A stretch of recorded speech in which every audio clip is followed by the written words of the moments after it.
Jangan lupa subscribe di YouTube channel Metro TV News dan juga nyalakan notifikasinya.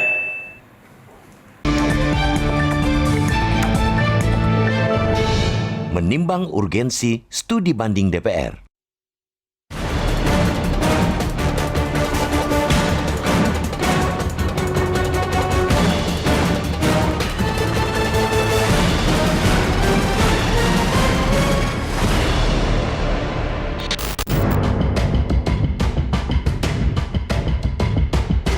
Tidaklah mudah bagi DPR untuk mempersiapkan sebuah rancangan undang-undang atau RUU. Tidak mudah sehingga Dewan harus meminta masukan dari masyarakat sampai melakukan studi banding. Masukan dari masyarakat didapat melalui kunjungan kerja ke daerah. Adapun studi banding dilakukan dengan kunjungan ke luar negeri. Ketentuan ini diatur dalam Peraturan DPR Nomor 2 Tahun 2012 tentang tata cara mempersiapkan rancangan undang-undang. Kunjungan kerja ke luar negeri untuk mendapatkan masukan tentang aturan dan pelaksanaan suatu aturan di suatu negara yang terkait dengan materi yang ingin diatur dalam rancangan undang-undang. Namun, perlu ada persetujuan pimpinan DPR dengan mempertimbangkan urgensi, kemanfaatan, dan keterkaitan negara tujuan dengan materi rancangan undang-undang. Pimpinan DPR telah menyetujui Badan Legislasi atau BALEK melakukan kunjungan kerja ke Ekuador dan Brasil terkait dengan pembahasan rancangan undang-undang tindak pidana kekerasan seksual.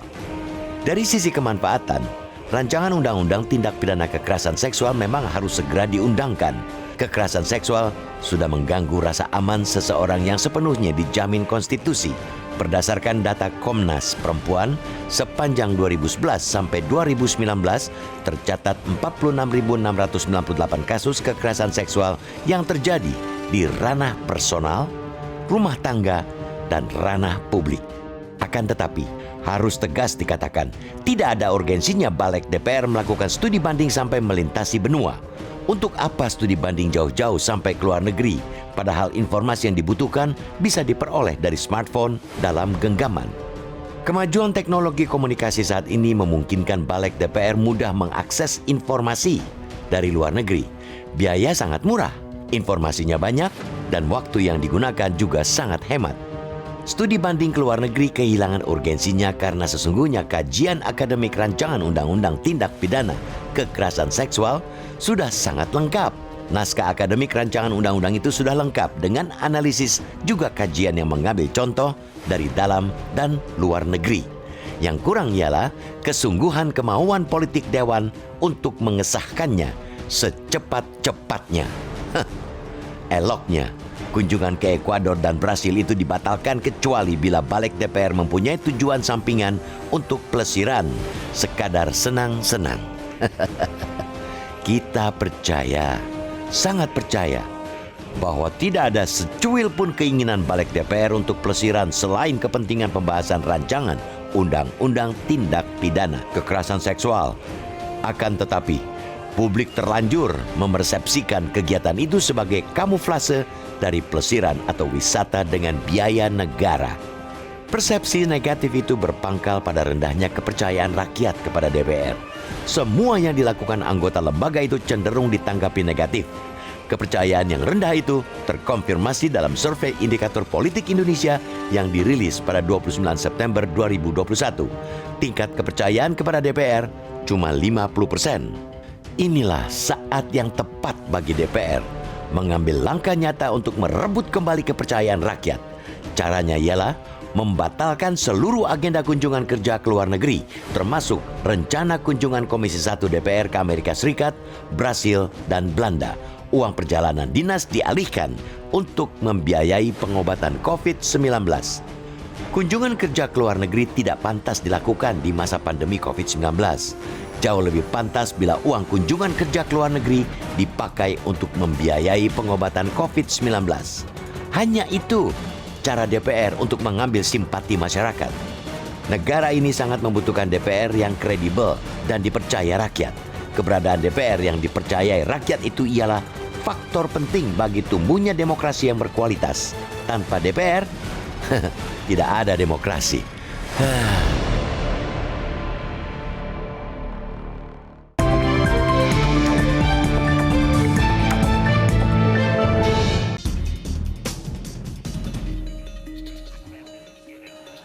Terima kasih misalnya Anda masih bersama kami. Mas Kohar, kita mau bertanya dulu Mas. Kita mau bertanya berapa penting anggota DPR melakukan studi banding. Kita saat ini sudah terhubung melalui sambungan telepon dengan Ketua Komnas Perempuan, Ibu Andi Yentriani. Bu Andi, selamat pagi. Selamat pagi. Bu Andi, Badan Legislasi DPR akan studi banding rancangan undang-undang TPKS ke Brasil dan Ekuador ya. Ibu Andi akan ikut? Enggak. Ini masih masa pandemi juga ya, jadi harus Oke. betul-betul menimbang apakah Ya, saya bertanya ini karena sangat prioritas. yang kita tahu kan Komnas Perempuan sangat terlibat, sangat concern dengan RUU TPKS. Jadi sebetulnya perlu atau tidak kalau menurut Ibu RUU TPKS ini dipelajari dengan banding ke luar negeri, Bu? Sementara ini kan kita belum mendapatkan informasi yang cukup ya dari Balek mengapa menurut mereka kunker ini perlu dilakukan dan apakah memang tidak dapat diganti dengan model diskusi misalnya secara online. Kita juga belum mengetahui sebetulnya apa saja isu krusial yang hendak dibahas sebagai agendanya dan kepada siapa gitu akan membahasnya karena itu tidak betul-betul mengenali kenapa pertimbangannya dua negara ini. Jadi sangat sulit bagi Komnas Perempuan untuk ditanyakan apakah penting atau tidak karena bisa jadi penting, bisa jadi tidak kan? Ya. Kalau bahan pembahasannya ya yang selama ini dilakukan Bu, bahkan RUU-nya kan sudah ganti nama jadi TPKS, tadinya PKS. Itu kalau menurut Komnas Perempuan, apakah memang anggota Dewan Badan Legislasi itu masih perlu untuk mencari tahu lagi persis ke negara yang lain, dalam hal ini Brasil, Ekuador, atau memang sudah tidak perlu, Bu Andi? Kalau kita melihat sejarah perjalanan dari RUU ini, 5 tahun dihabiskan untuk mengumpulkan data di dalam negeri dan juga untuk bisa memetakan apa saja sebetulnya pengalaman perempuan korban kekerasan seksual secara khususnya di Komnas Perempuan. 5 tahun Bu Andi ya? Hambatan 5 tahun dihabiskan untuk itu di tahun 2010 sampai 2014 sampai kemudian menjadi DIM. Nah, dalam proses pembuatan naskah akademis itu kami juga melakukan review pada peraturan-peraturan atau landasan hukum yang ada di beberapa negara. Kami tahu bahwa ada beberapa rekan-rekan dari masyarakat sipil termasuk akademisi yang juga membuat review berbasis pada pengetahuan hukum dari negara-negara lain. Nah, apakah dia cukup atau tidak? Hari ini memang karena kita tidak tahu ya agenda yang akan diusung gitu untuk perjalanan kunkernya, jadi sulit untuk kita mengaksesnya gitu. Nah, buat kami sebagai inisiator rasanya semua hal yang mungkin dibutuhkan gitu ya dan juga krusial itu sudah kami sampaikan di dalam naskah itu. Baik itu naskah yang diperbaiki ya setelah ada RUU TPKS-nya karena kami membuat usulan dari naskah yang telah dikeluarkan oleh Balek pada 30 Agustus lalu.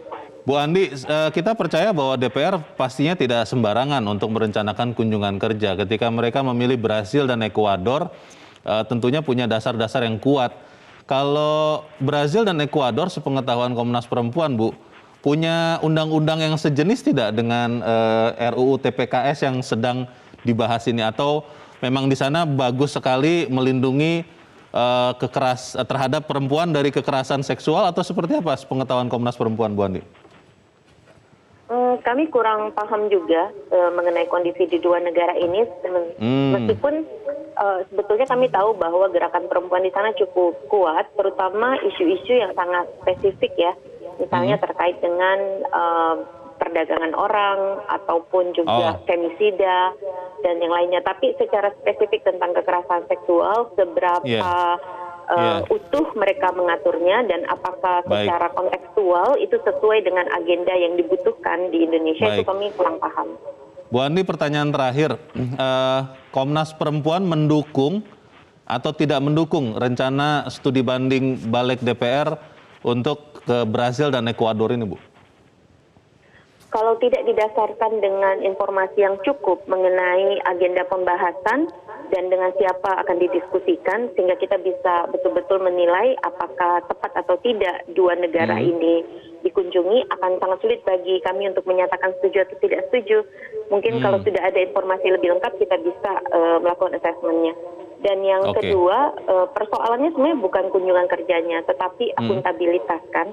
Karena itu sangat baik, kami berharap balik untuk memberikan informasi yang lengkap sehingga tidak menimbulkan prasangka-prasangka di dalam masyarakat, terutama yang saat ini sedang prihatin di masa pandemi.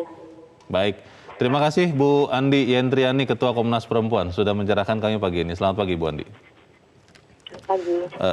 Pertanyaannya itu Mas Kohar, kan masih belum jelas apa yang menjadi dasar kenapa harus secara fisik hadir ke Brasil dan Ekuador. Tapi kalau saya berpikir begini Mas Kohar, ketika kita ada di tempat siaran ini, studio, yang semuanya serba tenang, serba terkendali, mungkin perasaan kita, semua pikiran kita itu beda kalau kita datang ke lokasi. Ketika misalnya saya melakukan laporan ada demonstrasi misalnya Mas, di jalanan, itu suasananya beda sekali. Ketika saya ada di tengah-tengah demonstran, banyak sekali suara segala macam, itu akan lebih menjiwai, meresapi. Mungkin itu dasar pemikirannya kemudian balik harus datang secara fisik ke Brasil dan Ekuador. Kenapa tidak datang ke daerah pemilihan? Apakah di daerah pemilihan masing-masing sudah tidak ada lagi yang namanya kekerasan terhadap perempuan? Itu kan pertanyaan retoris yang harus dijawab dengan cara jujur. Kalau mereka tidak menemukan itu, barangkali memang tidak ada yang dilaporkan.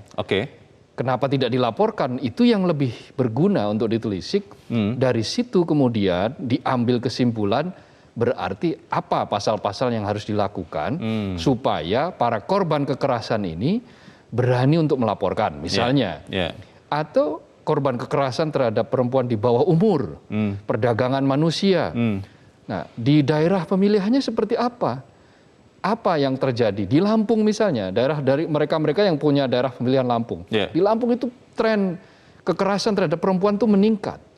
Tetapi pelaporannya masih tetap flat sama. Artinya para korban itu tidak berani melapor karena mereka merasa tidak mendapatkan perlindungan yang memadai. Nah, undang-undang diciptakan dengan tujuan untuk mencapai itu. Nah, itu pertanyaannya Mas Kohar. Apakah karena memang bahan-bahan yang Mas Kohar sebutkan itu anggota Dewan sudah punya, Balik sudah punya, tapi kan namanya studi banding untuk melihat negara yang terlebih dulu punya undang-undang semacam undang-undang TPKS ini. Betul, Brasil itu sudah punya undang-undang, namanya Undang-Undang Kekerasan dalam Rumah Tangga. Itu ini mirip-mirip dengan TPKS ini? Betul, diketok palu pada tahun 2006. Nah, barangkali itu yang mau dipelajari. Tetapi itu kan bisa kita pelajari dengan bahan-bahan review yang ada. Jadi saya mendapati setelah saya coba searching itu, meriset bagaimana kekerasan terhadap perempuan di Brasil, itu setiap 7 menit itu ada satu kekerasan terhadap perempuan. Dalam 1 tahun itu ada 60.000 kasus kekerasan terhadap perempuan dan hanya 10% yang dilaporkan. Tetapi itu sudah kondisi tahun 2015 sampai 2017. Tahun di mana 10 tahun setelah mereka memiliki undang-undang. Nah, barangkali itu bukan contoh yang pas, bukan contoh yang baik. Misalnya tadi Leo menyatakan bagaimana pelaksanaan sekaligus selain undang-undang TPKS, RUU TPKS juga bagaimana mereka menjalankan penanganan COVID. Indonesia itu justru jadi rujukan. Indonesia itu kemampuan dalam mengendalikan gelombang kedua varian Delta itu justru menjadi rujukan, bukan sebaliknya. Sayangnya kita belum bisa bertanya langsung kepada Badan Legislasi, tapi saya tetap berpikir begini Mas Kohar, tidak mungkinlah wakil rakyat kita, anggota Dewan yang terhormat, itu tidak memikirkan dengan seksama tindakan-tindakannya. Dan saya masih tetap positif bahwa ini pasti sudah melewati banyak pertimbangan termasuk yang kita bicarakan. Tapi kita harus jeda dahulu Mas Kohar dan bisa tetap bersama kami. Editorial Media Indonesia akan segera kembali selepas jeda berikut ini. Terima kasih pemirsa, Anda masih bersama kami di Editorial Media Indonesia. Mas Kohar, kita mau bertanya Mas kepada rakyat, kepada pemirsa Metro TV yang akan diwakili oleh wakil kita yang akan kunjungan kerja. Kita sudah terhubung dengan pemirsa Metro TV di Cirebon, Jawa Barat. Ada Ibu Indra. Bu Indra, selamat pagi Bu. Selamat pagi Bung Leonard Samosir dan Bung Abdul Kohar. Assalamualaikum warahmatullahi wabarakatuh, Metro TV. Waalaikumsalam warahmatullahi wabarakatuh. Silakan Bu Indra, pendapat Ibu bagaimana? Bung Leonard, dari dulu Bung Leonard, saya itu mempertanyakan apa sih manfaat studi banding itu? Apalagi sekarang teknologi sudah canggih, apa saja bisa kita dapatkan lewat online. Nah, kenapa sekarang tidak lewat online saja segalanya? Hemat waktu, hemat tenaga, apalagi menghemat biaya perjalanan yang pasti sangat tinggi. Kalau pembelajaran saja untuk siswa, ini mantan guru bicara nih, yang notabene permulaan buat siswa bisa lewat online, apalagi ini hanya studi banding. Kalau dikatakan sambil membuktikan bahwa pandemi sudah mulai melandai, jadi kita bisa melakukan studi banding. Kenapa dibalik itu? Justru sekarang buktikan bahwa tanpa studi banding dalam saat-saat pandemi DPR bisa menyelesaikan RUU itu. Kalau dulu dengan studi banding memakan waktu yang lama, sekarang bisa lebih dibuktikan lagi dengan cepat menyelesaikan RUU itu. Nah, kalau yang penting seperti kesehatan, keamanan, kita lihat bisa lewat online. Kenapa ini tidak? Tadi kan Bung Leo sudah mengatakan bahwa dasarnya adalah bagaimana melindungi perempuan agar tak menjadi korban kekerasan seksual. Kembangkan itu. Dan menurut Abdul Qahar itu akan didapat di wilayah sendiri. Saya setuju. Terima kasih. Assalamualaikum warahmatullahi wabarakatuh. Waalaikumsalam warahmatullahi wabarakatuh. Bu Indra di Cirebon, Jawa Barat. Bersemangat sekali, Mas. Kita akan bertanya ke pemirsa Metro TV berikut. Ada Pak Siswoyo di Tulungagung, Jawa Timur. Pak Siswoyo, selamat pagi. Selamat pagi. Selamat pagi, Pak Siswoyo. Bagaimana, Pak, pendapat Anda, Pak? Ini perlu atau tidak nih balik DPR kunjungan kerja ke Brasil, Ekuador untuk melengkapi rancangan undang-undang TPKS. Menurut Pak Siswoyo bagaimana? Saya secara general, to the point saja. Iya, Pak. Apapun peraturan perundang-undangan yang dibuat, mulai hulu hilir, kalau tidak ada pengawasan yang ketat, itu hanya galak di kertas saja, macan kertas, Pak. Jadi kunker studi banding ada juga, kunker itu hanya tanda tangan, nggak berangkat, Pak. Nah, itu memang tidak bisa dibuktikan, tapi seperti bau kentut, ada baunya tapi tidak ada buktinya. Jadi kunker itu baik dalam negeri atau luar negeri itu sama saja, gitu. Kalau Pak Siswoyo berarti setuju apa tidak setuju nih, Pak, rencana kunker balik ke Brasil dan Ekuador ini? Ini sebenarnya tidak terkait setuju dan tidak setuju, Pak. Mereka itu ada pengawasan ketat, enggak? Karena pada prinsipnya undang-undang itu dibuat untuk kebaikan, Pak. Baik. Nah, pelaksanaannya yang amburadul. Gitu. Eksekusinya. Jadi, eksekusinya. Contohnya editorial Metro ini. Meskipun tiap hari ada editorial, enggak ada perubahan tingkah laku, Pak. Tidak ada apa, Pak? Mengapa? Ya, tidak ada perubahan tingkah laku. Oke. Tapi kalau diviralkan, nah itu baru kelapaan dia, gitu loh. Ya, saya kira itu. Jadi pengawasannya harus lebih keras daripada aturannya. Terima kasih. Assalamualaikum. Terima kasih Pak Siswoyo di Tulungagung, Jawa Timur. Selamat pagi. Di belakang Pak Siswoyo ada Pak Ondo Silitonga di Bekasi, Jawa Barat. Pak Ondo, selamat pagi, Pak. Selamat pagi, Bung Leo. Selamat pagi, Bung Kohar. Selamat pagi, Pak Ondo. Silakan, Pak. Ya. Ini namanya nembak seekor burung pakai mortir. Jadi pemborosan, padahal pakai ketapel aja bisa. Mungkin saja ini studi banding ingin melihat secara fisik bagaimana perlakuan kejahatan seksual di sana. Saya pikir itu tidak mungkin, ya. Bila kita lihat dari bahasa, negara-negara Amerika Latin itu bahasanya Spanyol. Nah, orang-orang yang berangkat tuh bisa berbahasa Spanyol tidak? Kalau nggak bisa, ya tentu perlu penterjemah. Dan orangnya berapa orang, rombongan tidak. Nah, kalau begini, saya kira ada teknologi, kirim saja pertanyaan dan akan dijawab. Atau manfaatkan konjen atau ambasador yang ada di sana. Saya pernah ketemu anggota DPR ketika saya di Jepang, dengan safari dan lambang emblemnya di dada, itu mereka berkeliaran di mall. Malah di mall itu membeli baju made in Indonesia, kan goblok ya begitu ya. Terakhir. Ya, mohon diperhatikan bahasanya, Pak. Ya, Pak. Ya. di era pandemi ini jangan macam-macam dulu lah. Di sana Baik. nanti diisolasi, pulangnya diisolasi. Biarlah biayanya digunakan untuk korban Ditahan dulu saja ya. COVID Baik. atau digantikan untuk korban seksual diberangkatkan ke sana untuk trauma Oke. healing. Makasih. Terima kasih Pak Ondo Silitonga di Bekasi, Jawa Barat. Selamat pagi. Menarik pendapat dari Pak Siswoyo tadi, Mas Kohar, bahwa kalau menurut beliau tidak penting undang-undangnya apa, yang penting adalah pelaksanaan dan kemudian pengawasannya. Bagaimana Mas Kohar? Ya, memang begini, undang-undang itu nasibnya juga akan ditentukan pada soliditas. Bagaimana undang-undang itu juga. Kenapa? Karena ada undang-undang yang baru diproduksi, baru diketok palu, dalam waktu 1 bulan sudah di judicial review. Uji materi. Dan akhirnya rontok. Karena apa? Basis argumentasinya tidak kuat. Akhirnya mentah lagi? Ya, akhirnya mentah lagi. Jadi itu juga penting. Oke. Basis argumentasi itu penting, teorinya harus betul-betul solid, sehingga undang-undang itu harus mengcover semuanya, dan ketika dia dilaksanakan, dia tidak menemui jalan buntu, atau tidak kemudian rontok di tengah jalan, karena dia di judicial review, di uji materi. Nah, spirit untuk mempelajari soliditas ini kita hargai. Anggota DPR pasti, tadi Leo berkali-kali bilang, pasti punya pemikiran yang panjang. Tetapi persoalan kita selama ini dengan kunjungan kerja, itu juga ada problem namanya akuntabilitas.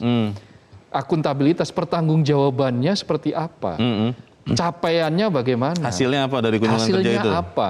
Dan apa itu efektivitasnya terhadap undang-undang. Nah, sekarang kita bicara efektivitas. Sekarang ini tahun 2021, RUU prioritas yang ditetapkan oleh DPR itu jumlahnya 33, tidak main-main loh. 33. Nah, dari 33 sampai detik ini itu baru 5 yang sudah menjadi undang-undang. Itu untuk tahun ini saja ya? Tahun ini saja.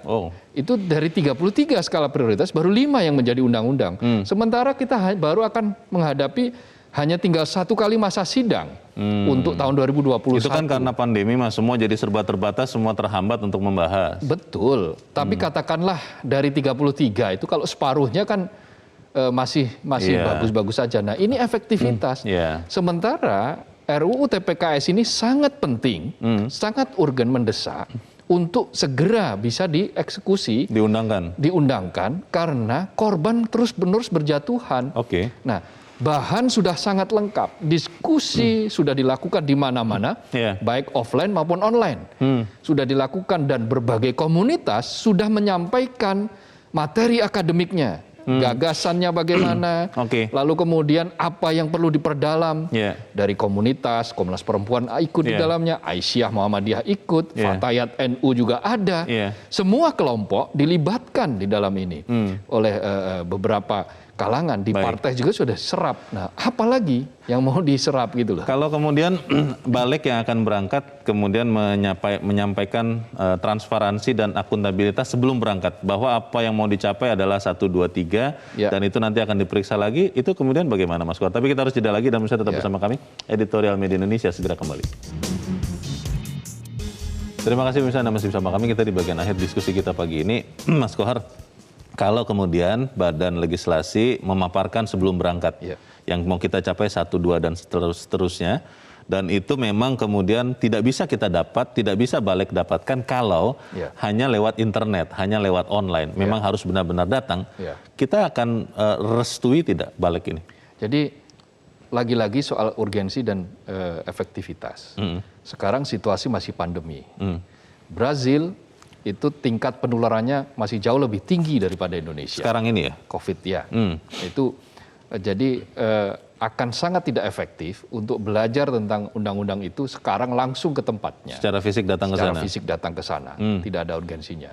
Dan 2, masih banyak teknologi yang bisa kita manfaatkan. Antar lembaga Parlemen Indonesia, DPR Indonesia menyurati Parlemen Brazil, lalu kemudian Baleknya Indonesia berkirim email ke Baleknya Brazil, lalu kemudian saling bisa melakukan diskusi secara daring, telekonferensi ya. secara langsung, bagaimana proses menuju itu, elemen-elemen apa saja yang harus masuk di situ, itu masih bisa dilakukan dan sangat mungkin untuk bisa dilakukan. Kenapa itu tidak ditempuh? Kalau pertanyaannya, kalau alasannya adalah begitu Mas Koar, bahwa karena pandemi ini masih tinggi, berarti tahun depan untuk melakukan hal yang serupa baru satu ya. Oke. Yang saya sampaikan tadi baru satu. Yang kedua apa? Yang kedua adalah soal materi. Coba kita lihat apa jawaban dari Balik ketika ditanya oleh wartawan soal isu ini. Sampai sejauh ini belum ada jawaban yang memadai tentang mengapa harus ke Brasil dan Ekuador secara fisik. Terus apa tujuannya ke sana dan belum bagaimana mereka? Belum ada. Mungkin sedang disusun. Bahkan para ketua fraksi, katakanlah misalnya di ketua fraksi PAN di beberapa berita itu menyatakan mereka belum tahu tuh kalau surat saya dengar ada, tetapi surat resminya saya belum baca. Dari Balik? Dari Balik katanya untuk bicaranya pergi ke itu. luar untuk negeri ini? Mengirimkan perwakilan dari partai. Nah, kayak seperti ini kan berarti, padahal itu tenggatnya sudah jelas. 30 September harus setor nama misalnya. Berangkatnya kapan sih Mas? Berangkatnya nanti di akhir bulan Oktober. Akhir Oktober ini? Sampai nanti November. Nah, dengan proses yang sangat pendek, mekanisme pertanggungjawaban seperti apa lagi yang bisa ditampilkan kepada masyarakat kalau mereka memang mau tujuannya betul-betul untuk memperkuat proses ini. Kalau alasannya pandemi Mas Koar, berarti tahun depan kalau pandemi ini sudah sangat terkendali baik di sini maupun di luar negeri, kunjungan kerja atau studi banding seperti ini dibolehkan? Tergantung bagaimana temanya dan tergantung materi apa yang memang betul-betul mau dibahas. Kita juga tidak serta-merta menutup hal itu apabila memang kita tidak punya konsep, tidak punya model sama sekali tentang bagaimana aturan itu diterapkan. Dan itu memang harus diperoleh dengan datang secara fisik. Betul, dan itu terkait dengan wilayah di mana tempat di situ ada. Nah, sementara ini soal kekerasan seksual itu nggak ada yang spesifik di belahan manapun. Model, modus, bentuk, semua mirip-mirip. Dan cara menangani kejahatan kriminal pun juga sama. Nah, apakah tidak cukup dengan misalnya sharing? Nah, dengan menggunakan, bahkan mungkin di Indonesia jauh lebih bermanfaat karena di sini ada tabu-tabu yang terkait dengan adat, terkait dengan keyakinan misalnya, bahwa perempuan tidak boleh memprotes dan seterusnya. Kelihatannya lebih banyak di sini daripada Brasil, Ekuador. Akan lebih bermanfaat di sini undang-undang itu karena akan menyasar masyarakat langsung dan kita semua. Perlindungan terhadap perempuan yang seperti apa dan penyadaran terhadap kaum laki-laki yang seperti apa sehingga mereka sadar bahwa tingkah laku atau tindakan kekerasan itu tidak dibenarkan dalam keyakinan apapun, dalam kondisi apapun. Keyakinan yang sebenarnya keyakinan loh, bukan secara teks saja. Mungkin teksnya seperti itu, tetapi konteksnya yang kadang-kadang tidak dipelajari. Kalau anggota Dewan Mas Koar kemudian misalnya mengatakan ya ini perlu juga untuk tetap menjalin kerjasama antar parlemen dengan negara lain. Ini perlu juga untuk memberikan suasana yang berbeda karena pertemuan daring dengan pertemuan tatap muka itu dua hal yang berbeda. Anak-anak sekolah saja begitu gembira ketika bisa tatap muka. Kalau itu disampaikan, kita restui mereka pergi? Ya, tentu saja bagaimana melihat materi yang akan dibahas. Lagi-lagi, ini kunjungan ke Brasil dan Ekuador itu kan materinya sudah ditetapkan. Adalah mempelajari rancangan undang-undang tindak pidana kekerasan seksual. TPKS. Sudah kita lokalisasi di materi tentang itu. Sekarang perdebatannya seperti apa? Ketika misalnya Balik tidak bisa menjelaskan kepada publik urgensinya, pantas kalau publik meramaikan ini dan kemudian sinisme muncul. Tingkat kepercayaan DPR terhadap publik itu kan memang rendah. Nah, itu dari waktu ke waktu harusnya diperbaharui, ditingkatkan dengan cara melakukan hal-hal yang memang sangat urgen. Tidak lantas melakukan hal-hal sesuatu yang masih bisa diperdebatkan. Nah, dalam konteks kunker kali ini masih sangat longgar untuk diperdebatkan tentang urgensinya. Kedua, tentang efektivitasnya. Lalu yang ketiga tentang keamanannya karena sekarang situasinya masih pandemi. Nah, jadi syarat dan ketentuan berlakunya kan banyak. Tidak hanya soal pandemi, tetapi juga ada urgensi, ada juga manfaat, dan ada juga efektivitas. Nah, kalau tidak efektif, tidak bermanfaat, tidak ada urgensi, tetapi pandemi sudah berlalu, ya berarti 3 lawan 1 ya gugur saja tetap. Nah, itu cara menimbangnya, lebih-lebih seperti itu. Kalau mereka, maksud saya, kita tidak boleh pakai mereka sebetulnya ya. Wakil kita yang di DPR, yang ada di badan legislasi, akhirnya tetap pergi. Tetap pergi nih. Setelah kita memberikan saran dengan banyak pertimbangan, tapi kemudian balik tetap pergi ke Brasil dan Ekuador. Apa artinya itu, Mas? Ya, artinya mereka tidak mendengarkan suara masyarakat banyak yang memang sedang bertarung melawan COVID ini. Satu. Kedua, mereka juga tidak mendengar seruan dari berbagai macam komunitas yang mereka juga paham tentang bagaimana seluk-beluk tindak pidana kekerasan seksual ini terjadi. Mereka juga tidak mendengarkan itu. Nah, kalau wakil rakyatnya tidak mendengarkan, nah mereka mendengarkan siapa? Nah, kan wakil rakyat itu yang harus didengarkan kan hati nuraninya, suara publik, suara yang mereka wakili. Kalau 2 hal itu sudah tidak didengarkan, maka apalagi yang didengarkan. Nah, masyarakat bisa menghukum mereka dengan cara tidak memilih person-person itu misalnya. Person-person yang tetap nekat berangkat kunker meskipun situasinya tidak dalam kondisi yang baik-baik saja. Baik, kita berharap betul bahwa anggota Dewan adalah wakil kita, Mas Kohar, yang mau mendengarkan juga suara kita. Kita ikuti nanti seperti apa. Mas Abdul Kohar, terima kasih sudah hadir di tempat ini. Selamat pagi, Mas. Selamat pagi, Leo. Terima kasih. Pemirsa, kunjungan kerja ke luar negeri tidak pantas dilakukan di masa pandemi COVID-19. Jauh lebih pantas kalau uang kunjungan ke luar negeri itu dipakai untuk membiayai pengobatan COVID-19. Negara ini sangat butuh DPR yang kredibel dan dipercaya rakyat. Keberadaan DPR yang dipercaya rakyat adalah faktor penting bagi tumbuhnya demokrasi yang berkualitas. Vox Populi, Vox Dei, suara rakyat katanya adalah suara Tuhan. Semoga itu masih terjadi. Saya Leonard Samosir, terima kasih Anda sudah menyaksikan. Tetap pakai masker Anda, cuci tangan Anda. Tidak perlu kemana-mana kalau tidak perlu betul. Selamat pagi, sampai jumpa.